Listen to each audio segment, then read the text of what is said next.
Outremernews.fr, site d'information actualisé 24 heures sur 24, 7 jours sur 7.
Aujourd'hui, en tant qu'ancien élève de M. Talbot, je suis particulièrement honoré d'avoir été choisi afin de partager avec vous ce témoignage sur cet homme qui a beaucoup compté pour moi dans mon cursus scolaire et qui a contribué à faire de moi ce que je suis devenu. Lorsque j'ai été contacté afin de porter à votre connaissance mon témoignage, ce fut pour moi bien plus qu'une demande, mais réellement un devoir.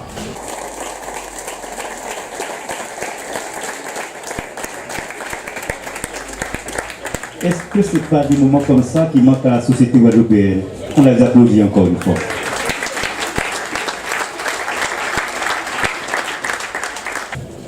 Vieux habitants, pays de la mémoire, cela ne doit pas être uniquement un slogan ou un label. C'est avant tout une construction. Construire pour rendre indélébile ce qui a été, mais construire surtout pour donner du sens à l'exemplarité. Concernant la société guadeloupéenne dont on dit volontiers qu'elle est portée par la tradition orale, organiser la mémoire devient un acte puissamment fondateur. Dans cet esprit, attribuer le nom d'une personnalité à un établissement scolaire ne doit pas relever de l'improvisation. Il était l'aîné de Ambroisine et Marie-Édouard. Il est issu d'une famille très modeste. Et donc dès son plus jeune âge, compte tenu des conditions de vie plutôt difficiles, sa mère décide de le confier très tôt à ses arrière-grands-parents maternels.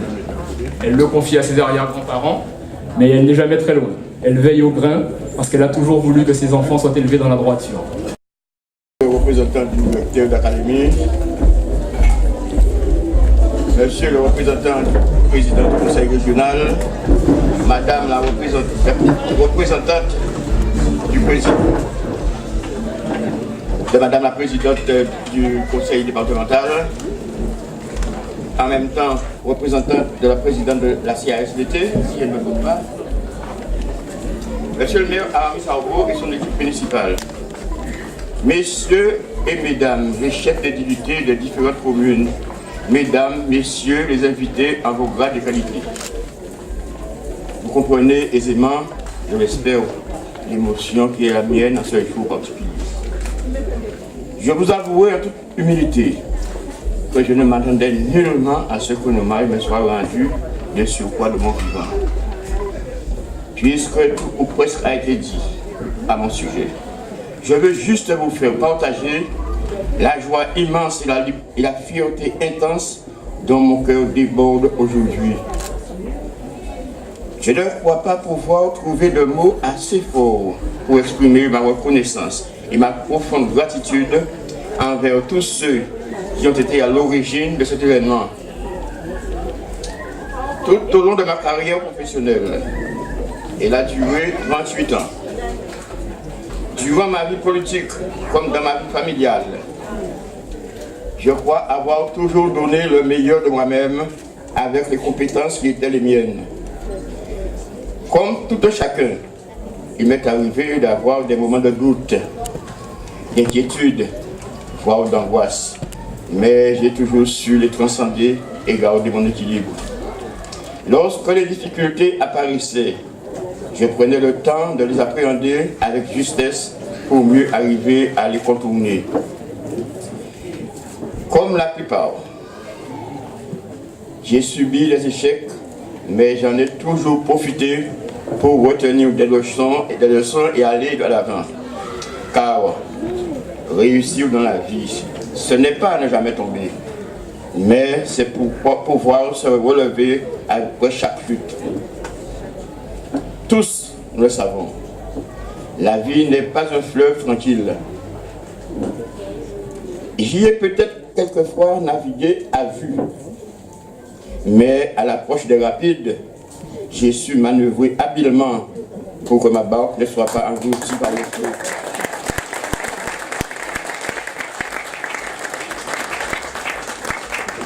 Permettez-moi, mesdames et messieurs, à ce moment précis de mon propos, de rendre un hommage appuyé à mon épouse Florette, sans laquelle je n'aurais pas su éviter les écueils rencontrés et garder le cap.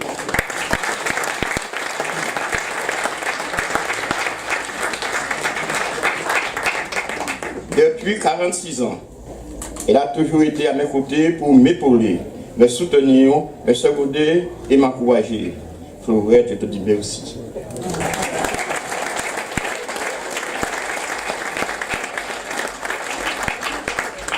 Je ne sais pas ce que l'avenir me réserve.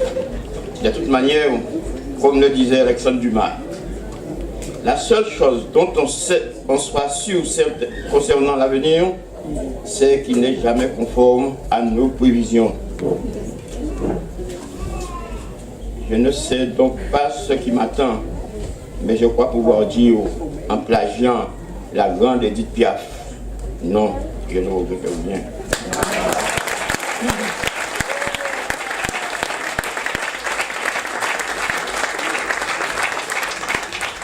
Maintenant qu'il me soit permis de remercier mes deux anciens collègues, Victor Guillaume et Madame Marie Swakoa, ainsi que Charles-Henri, qui m'a vraiment touché, Charles-Henri Snag, mon ancien élève. Merci pour vos témoignages. Je remercie également la directrice actuelle, Madame Jacqueline Tassius. Je lui souhaite courage, ténacité et abnégation pour poursuivre sa mission dans ces locaux flambant neufs. Et puis, je réitère les remerciements les plus chaleureux et plus enthousiastes au maire Arabi Sarbo et à son équipe de m'avoir fait l'honneur de donner mon nom à cette école. Merci du commissaire, merci à tous. De la présidente du conseil départemental, chers collègues de l'académie, en activité ou en retraite, Madame la directrice, Mesdames et Messieurs,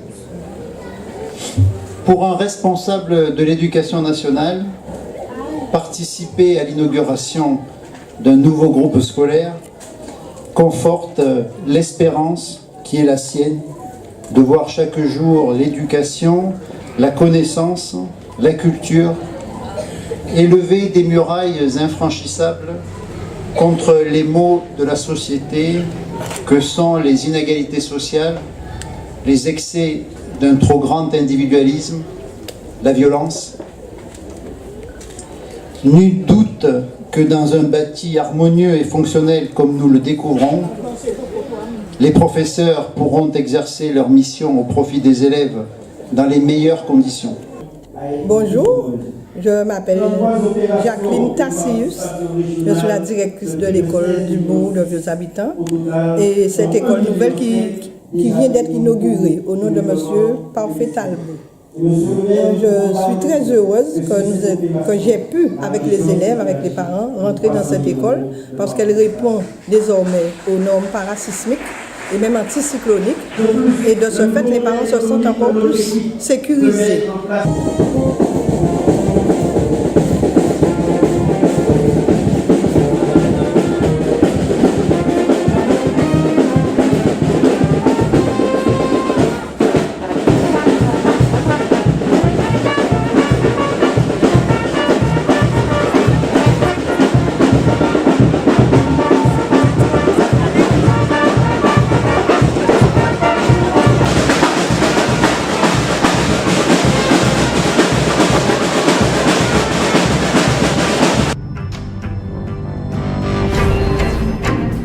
Restez connectés aux Outre-mer avec outremernews.fr.